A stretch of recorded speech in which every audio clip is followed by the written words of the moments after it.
मुल्तान के उस पुराने घर में जहाँ की दीवारें अब भी मिट्टी और लकड़ी से बनी हुई थीं और छत पर पुराने बीम्स थे, फरीहा की सांस अटक गई।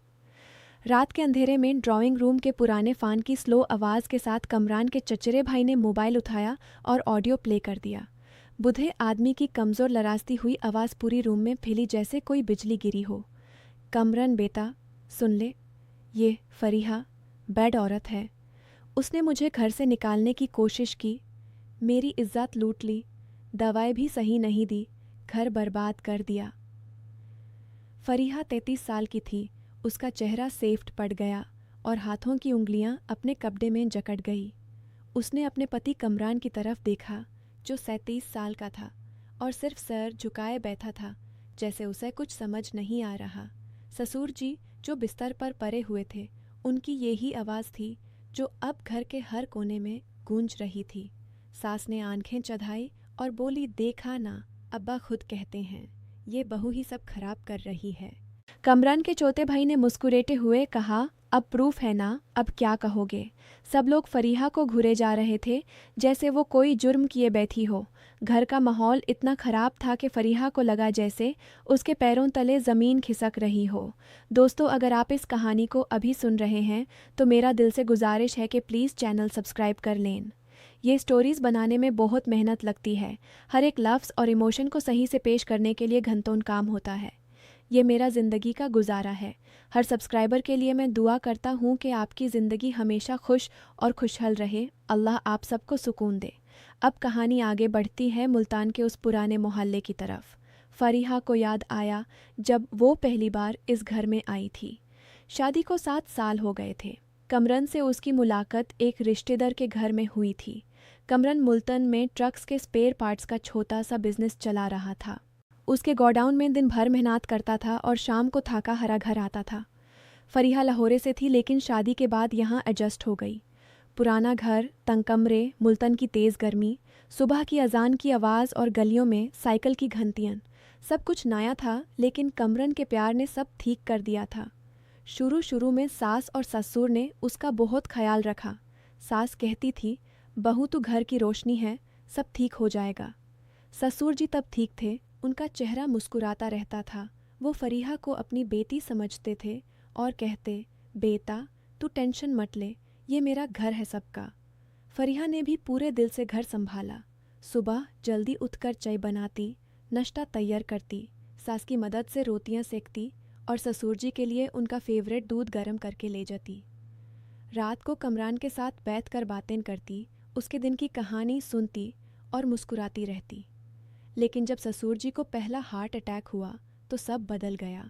डॉक्टर ने कहा रेस्ट चाहिए, दवाएं रेगुलर और कोई टेंशन नहीं। फारिहा ने उनकी खिदमत में कोई कसार नहीं छोड़ी। रात के 2 बजे भी उठकर देखती कि उनकी सांस ठीक है या नहीं। दवाएं टाइम पर देती, खाना सॉफ्ट बनाती ताकि उनको आसानी हो। उनके बिस्तर पर बैठकर उनकी पुरानी कहानियाँ सुनती। मुल्तान की गर्मी में बिजली चली जाती तो वो पंखा झुलाती और पानी का ग्लास ठंडा करके रखती। लेकिन घर में दूसरे लोग भी थे। कमरान के चौथे भाई और बहन जो अलग अलग रहते थे लेकिन हर हफ्ते आते थे। उनको पुराने घर में हिस्सा चाहिए था। कहते थे, अब्बा ये घर बेच दो, पैसा मिलेगा तो सबकी ज़िंदगी आसान हो जाएगी। लेकिन ससुर जी कहते, ये मेरा बाप दादा का घर है, मैं जिंदा हूँ तो नहीं बेचना। इस मामले में टेंशन बढ़ गई। सास को लगता था कि फारिहा उनके पार्टी को अपने कंट्रोल में कर रही है, बहुत ज़्यादा समझदार बन रही है, अब्बा को उसके अगेंस्ट कर रही है। वो चुपके चुपके कहती। धीरे धीरे फरीहा स्केपगोट बन गई हर छोटी बात पर। एक दिन ससुर जी को पेट की तकलीफ हुई तो सास ने चिल्लाया, बहू ने खाना नमकीन ज़्यादा बनाया इसलिए। फरीहा ने कहा, अम्मी ने तो बिल्कुल नॉर्मल बनाया था। लेकिन कोई नहीं सुनता। कमरान कहते, फरीहा थोड़ा एडजस्ट कर लो, अब्बा की हालात देखो। फरीहा एडजस्ट करती लेकिन अंदर से टूट रही थी। रात को अकेली कमरे में बैठकर आंसू बहाती और सोचती कि मैंने क्या गलती की है। एक दिन बड़ा झगड़ा हुआ। कमरान के भाई ने फिर घर बेचने की बात कही। ससुर जी ने गुस्सा किया और उनकी तबीयत फिर खराब हो गई। उन्हें तुरंत क्लिनिक ले जाया गया। वहाँ से वापस आने के कुछ दिन बाद ये ऑडियो निकल आया। ऑडियो में ससुर जी कहते थे कि फारिहा ने उन्हें निगलेक्ट किया, दवाएं नहीं दी, प्रॉपर्टी पर नज़र रखी है और घर को बर्बाद कर रही है। सब सुनकर फरीहा के पैरों तले ज़मीन खिसक गई। उसने रो रो कर कहा, यह झूठ है, मैंने उनकी खिदमत करती हूँ दिन रात। लेकिन कोई बिलीव नहीं कर रहा था। कमरन भी कंफ्यूज था। उसने फारिहा से पूछा, क्या सच में कुछ हुआ है? फरीहा ने सिर्फ सर हिलाया और बोली, तुम्हें भी शक है मुझ पर? घर का माहौल और ख़राब हो गया। सास रोज़ नए इल्ज़ाम लगाती, बहू ने अब्बा को पानी भी सही टाइम नहीं दिया। कमरन का चौथा भाई ऑडियो को हर किसी को सुनाता और कहता, अब प्रूफ है, अब बहू को घर से निकाल दो। फारिहा चुप रहती, लेकिन उसका दिल हर रोज़ टूट रहा था। वो सोचती कि शादी के बाद मैंने अपना सब कुछ छोड़ दिया, अपने माँ बाप को भी कम देखा, सिर्फ इस घर के लिए। मुल्तान की तंग गालियों में सुबह मार्केट जाती, सब्जी लाती, घर साफ करती और फिर भी बदनाम होती। कमरान अपनी बीवी की तरफ था, लेकिन बुजुर्गों के सामने चुप रह जाता। रात को दोनों अकेला होने पर वो कहता, फारिहा सब्र कर, अब्बा ठीक हो जाएंगे तो सब ठीक हो जाएगा। फारिहा उसके कंधे पर सर रख कर रोती और कहती, कमरन मुझे यहाँ से ले चलो किसी छोटे से घर में। लेकिन कमरान कहते, प्रॉपर्टी का मामला है, अब्बा की मर्जी के बगैर नहीं हो सकता। फिर क्लिनिक विजिट का दिन आया। ससुर जी को रेगुलर चेकअप के लिए जाना था। फरीहा ने खुद ऑफ़र किया कि वो ले जाएगी। कमरन भी सत गया। मुल्तान के पुराने एरिया में डॉक्टर का छोटा सा क्लिनिक था, जहाँ पुरानी फाइल्स और दवाइयों की स्मेल थी। डॉक्टर पुराने थे, ससुर जी के पुराने पेशेंट। उन्होंने फ़ाइल खोली और पुरानी स्लिप्स देखी। एक स्लिप उसी दिन की थी जब ऑडियो रिकॉर्ड हुआ था। डॉक्टर ने बोला, इस दिन आप बहुत घबराए हुए थे। मैंने आपको स्ट्रॉन्ग सेडेटिव दी थी ताकि आप आराम कर सकें। आपकी आवाज़ लारज़ रही थी और आप कंफ्यूज थे, बातें भी जम्बल्ड कह रहे थे। फरीहा ने ध्यान से सुनी। उसने अपने मोबाइल में ऑडियो की डेट चेक की, बिल्कुल मैच थी। डॉक्टर ने आगे कहा, इस दावा के साइड इफ़ेक्ट्स में कन्फ्यूजन और सजेस्टिबिलिटी बहुत होती है। अगर पेशेंट को कुछ प्रॉम्प्ट किया जाए तो वो बिना समझे रिपीट कर सकता है। उनकी हालात उस वक्त ऐसी थी कि वो अपनी मर्ज़ी से कुछ नहीं कह पा रहे थे। फरीहा के दिमाग में बिजली सी चमकी। घर आकर उसने ऑडियो केयरफुली सुनी। आवाज़ में बैकग्राउंड में क्लिनिक जैसा साउंड था, चेयर खिसकने की आवाज़, डॉक्टर की डोर की बात। जुमले ऐसे थे जो बूढ़े आदमी के नॉर्मल बोलने के स्टाइल से मैच नहीं करते थे। उनकी नेचुरल बात अलग थी, ये फोर्स्ड और रुटवाए हुए लगते थे। उसने कमरान के छोटे भाई से इनडायरेक्टली पूछा और पता चला कि भाई ने ही ससुर जी को क्लिनिक के बाद घर ले आते वक्त ये सब किया था।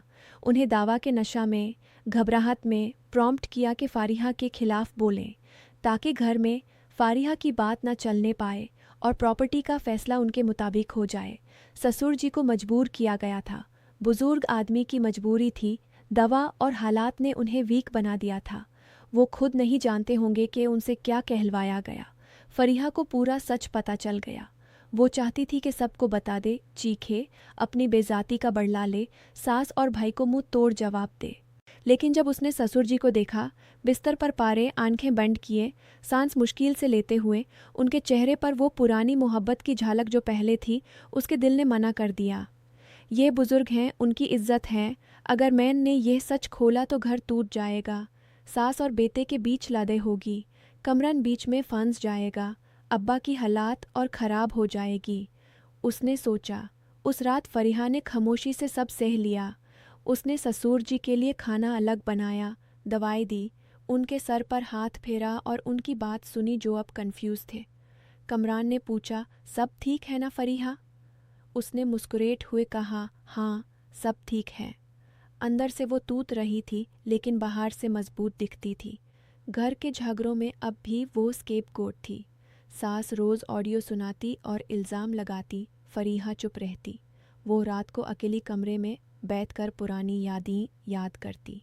शादी की रात, कमरान के साथ पहली बार मुल्तान की गलियों में घूमना, ससुर जी का उसे गले लगाना, सास का हाथ पकड़कर, बेटा तू मेरी बेटी है। सब यादें अब डांट दे रही थी, लेकिन वो चीख नहीं सकी। उसने अपनी ज़ुबान बांध रख ली। मुल्तान के पुराने घर की गलियों में ज़िंदगी ऐसे ही चलती रही। सुबह अजान होती, फारिहा उठकर घर के काम करती, मार्केट जाती, खाना पकाती, ससुर जी की खिदमत करती। कमरान अपना बिजनेस संभलता और शाम को थाका हरा आता। सास और भाई अब भी प्रॉपर्टी की बात करते, लेकिन फरीहा चुप रहती। उसने अपना दिल बैंड कर लिया और घर के लिए जीना शुरू किया। उसकी खामोश कुर्बानी ही उस कहानी का असल एंड थी। वो जानती थी कि वो बेवाह नहीं है, लेकिन बुजुर्ग की मजबूरी देखकर उसने सब सह लिया। घर के पावर और कोयर्शन के सामने उसने अपनी आवाज़ नहीं उठाई, सिर्फ आंसू बहाती और चुपके से कुर्बानी देती रही। दिन गुजारते गए। ससुर जी की हालत थोड़ी बेहतर हुई, लेकिन वो अब भी बेड पर थे। फरीहा उनके पास बैठकर उनकी पुरानी कहानियाँ सुनाती और मुस्कुराती। कमरन को कभी कभी शक होता, लेकिन फरीहा कभी कुछ नहीं कहती। उसने डिसाइड कर लिया था कि ये सच उसके दिल तक ही रहेगा, घर टूटने नहीं देना। मुल्तन की तेज़ धूप में भी वो अपने काम करती, रात को ठंडी हवा में छत पर खड़ी होकर तारे देखती और सोचती कि ज़िंदगी कितनी अजीब है। रिश्ते, प्यार, मजबूरियाँ और पावर सब मिक्स होकर एक कहानी बना देते हैं। फरीहा की ये खामोश कुर्बानी उसे मजबूत बनाती गई।